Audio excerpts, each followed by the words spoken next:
بالله ورسوله ثم لم يرتابوا وجاهدوا بأموالهم وأنفسهم في سبيل الله أولئك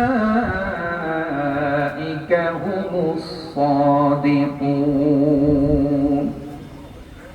الله إنما المؤمنون الذين آمنوا بالله ورسوله মুমিন হওয়ার জন্য সর্বপ্রথম যেটা করতে হবে আল্লাহ এবং রাসূলের উপর ঈমান আনয়ন করতে হবে। খেয়াল আছে কিনা আপনাদের? এক নাম্বার মুমিন হওয়ার জন্য কি আল্লাহ এবং রাসূলের প্রতি ঈমান আনয়ন করতে হবে।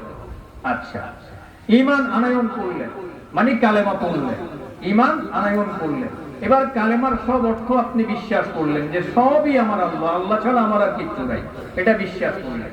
3 নম্বরে কি ছিল? আমালু বিল আরকান। এই কালেমার দাবি অনুযায়ী আমল করতে হবে, কালেমার দাবি অনুযায়ী আমল করতে হবে। এবার আল্লাহ পাক আপনাকে আমল শিখাচ্ছেন, কোন আমল করলে, ঈমান আনার পরে কোন আমল করলে তুমি সফল মুমিন হতে পারবে।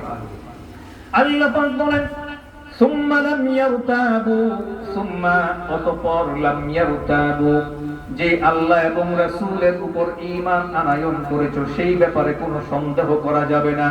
ওয়াজাহাদু বিআমওয়ালিহিম ওয়া আনফুসিহিম ফি সাবিলিল্লাহ, আর আল্লাহর রাস্তায় জিহাদ করতে হবে মাল দিয়ে এবং জীবন দিয়ে, মাল দিয়ে এবং জীবন দিয়ে।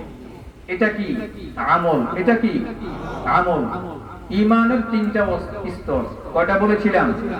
কালেমা মুখে পড়া, কালেমা অন্তরে বিশ্বাস করা, কালেমার দাবি অনুযায়ী আমল করা।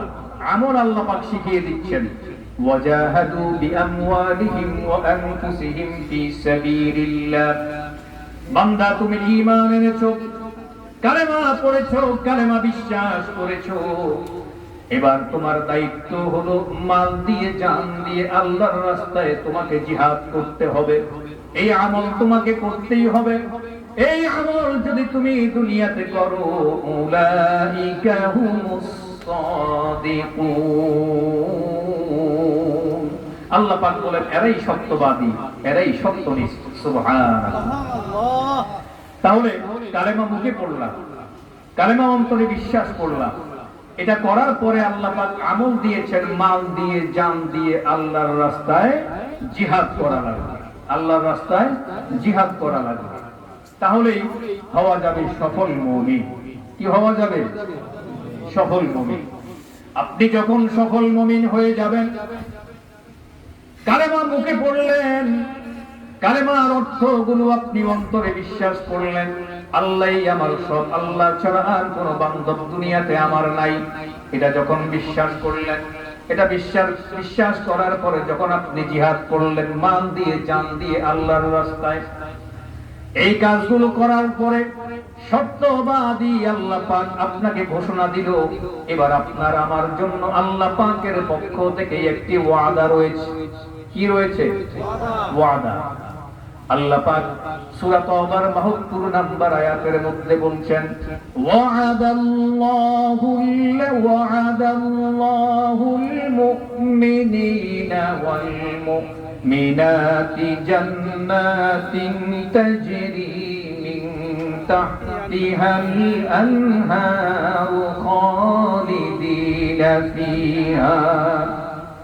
আল্লাহ পাক ওয়াদা করলেন, তোমরা যারা মুখে কালেমা পড়েছো, কালেমা অন্তরে বিশ্বাস করে দুনিয়ার জমিনে আমার হুকুমের গণ্ডির ভিতরে তোমরা ঢুকে গিয়েছো, ইবলিসের হুকুমকে তোমরা ত্যাগ করে দিয়েছো, এরপরে তোমরা জিহাদ করেছো মাল দিয়ে, জিহাদ করেছো জান দিয়ে আমি আল্লাহর রাস্তায়, তোমাদের সঙ্গে আমার ওয়াদা হলো, ওয়াদাল্লাহুল মুমিনিনা ওয়াল মুমিনাত, মুমিন নারী এবং পুরুষের সঙ্গে আল্লাহর ওয়াদা, জান্নাতিন তাজরি মিন তাহতিহাল আনহার, তোমাদেরকে এমন জান্নাত দিব যেই জান্নাতের তলদেশ দিয়ে রয়েছে নহর প্রবাহমান।